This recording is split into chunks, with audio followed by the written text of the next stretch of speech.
Naging mahigpit sa pagsunod sa safety and health protocols, ang physical distancing at pagsusuot ng mask sa Senate building. 17 senador ang physically present sa pamumuno ni Senate President Vicente Soto III sa pagbubukas ng second regular session ng 18th Congress sa bahagi ng Senado. Virtually present naman o nasa live video sina Senators Francis Pangilinan, Amy Marcos, Manny Pacquiao, Coco Pimentel, Dick Gordon at Cynthia Villar.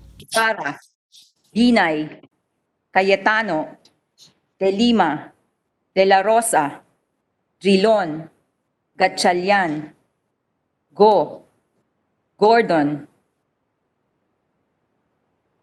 Ontiveros, Lacson, Lapid, Marcos, Pacquiao, Pangilinan, Pimentel, Po, Recto, Revilla, Tolentino, Villanueva, Villar, Zubiri, Senate President Soto III. With 17 senators physically present and 5 senators virtually present, total of 22 senators present, the chair declares the presence of a quorum. Kasunod nito ay ipinasa ang resolusyon para sabihan ng mababang kapulungan na nasa pagbubukas ng sesyon ng Senado ay may quorum. Resolution informing the House of Representatives that a quorum is present in the Senate and that this body has entered upon the exercise of its functions for the second regular session of the 18th Congress of the Philippines. Majority Leader. Mr. President, I move that we adopt proposed Senate Resolution number 4. Any objection? Hearing none. Senate PS Resolution number 471 is adopted. Kapansin-pansin na ang mga lalaking senador ay pawang nakabarong Tagalog, samantalang light-colored din ang suot ng mga babaeng senador maliban kay Cayetano. Si Angara ang nanguna sa pagdarasal. Sa pagpasok ng mga senador sa Senado ay agad silang sumailalim sa rapid test maging ang pinili nilang isang staff na makakasama nila sa session hall. Kahapon ay sumailalim na sa swab test ang mga senador. Kapansin-pansin din na naglagay ng acrylic divider sa kamagkabilang gilid ng bawat mesa ng mga senador sa session hall. Bilang dagdag proteksyon at bukod sa pagsusot ng mask ay may ilan din na nakasuot pa ng face shield at antivirus blocker. Nagpasa din na resolusyon para ipaalam kay Pangulong Duterte na handa na ang mga senador na pakinggan ang kanyang panlimang State of the Nation address. Concurrent resolution creating a joint committee of the Senate and the House of Representatives to notify the President of the Philippines that Congress, now convened for its second regular session of the 18th Congress of the Philippines, is ready to hear his State of the Nation address in a joint session of both houses. Resolved by the Senate, the House of Representatives of the Philippines concurring that a joint committee of both houses of Congress be created, composed of 9 members, 3 to be appointed by the President of the Senate and 6 to be appointed by the Speaker of the House of Representatives to notify the President of the Philippines that Congress, now convened for its second regular session of the 18th Congress of the Philippines, is ready to hear his State of the Nation address in a joint session of both houses. Itinalaga naman sina Gatchalian, Revilla Jr. at Cayetano bilang notification committee para sabihan ng pamunuan ng Kamara kung sino sa mga senador ang dadalo sa isasagawang joint session kasabay ng pagbibigay ni Pangulong Duterte ng kanyang panglimang sona. Senators Pia Cayetano, Senator Bong Revilla, and Senator Sherwin Gatchalian are hereby designated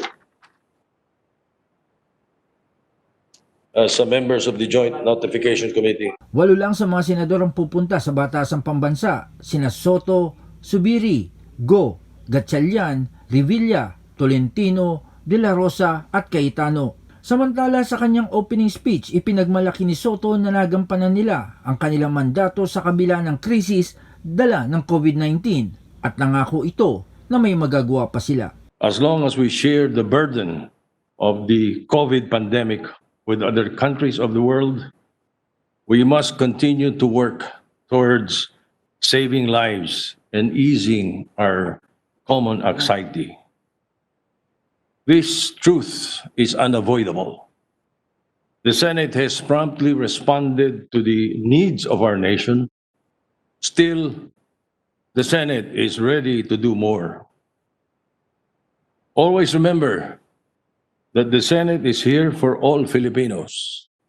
Nandito ang Senado para sa inyo. I speak for all the senators when I say that the second regular session, in the second regular session, your legislators will be proposing laws that will answer the question, how can we make this situation better for every Filipino? Inilatag din ng senador ang magiging agenda nila ngayong second regular session ng Kongreso. As your Senate President, I would be very willing to lead all of you to craft a holistic agenda in the second regular session that will focus on the following legislative concerns. Number one, digital landscape. For as long as the pandemic remains uncontrolled, there will be a need to upgrade and improve the digital highway in support of various communication and online transactional needs. Number two, distance learning. As we stay isolated, we must not neglect a generation of young people who would otherwise be deprived of advancing in their studies.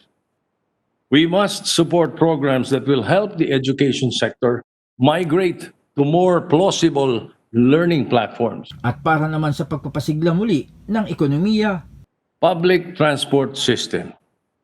In order to revive our economy, it is imperative that we have a safe, efficient, and dependable public transport system that will ferry workers so that industries may again produce goods and services, and people can resume earning incomes to spend. Number four, encouraging new business. Experts say that this pandemic has fundamentally changed the market economy. Government can help entrepreneurs find their place in the emerging business and landscape by reassessing tariffs so as to ease burden or business burdens where appropriate, as well as providing the means for new ventures to flourish. sinabi rin ito na kailangan may gawin para sa pag-unlad ng sining at pamamahayag. Priority should also be given in support of the arts. We must rebuild our nation in both body and soul. Great civilizations before us endured not only because they had material wealth, but because they lived a life nurtured by writers and artists. Sa panahon ng krisis, higit natin kailangan ng mga manunulat, mga makata, mga manlilikha na tutulong sa ating intindihin ang nangyayari sa mundo. Pagtitiyak pa ni Soto na makakasama ang Senado sa lahat ng panahon at hanggang sa wakas ng kasalukuyang krisis. Hanggang sa araw na dumating ang kaligtasan ito, umasa kayong nandito ang Senado para sa inyo. The Senate stands firm. Together with the Filipino people, we are committed to saving lives, to reviving our economy, and to the creation of a shared future based on truth, respect, freedom, and love of nation. We know that our work is not easy. That is why I invite everyone to work in every possible way with your government, in the same way that your government promises to work with you. Tayo ay magkaisa dahil sa pagkakaisa lamang tayo magwawagi. Jan Escosio, Radyo Inquirer, 9:90. Bayan nagtatanong, mamaya nag-uusisa.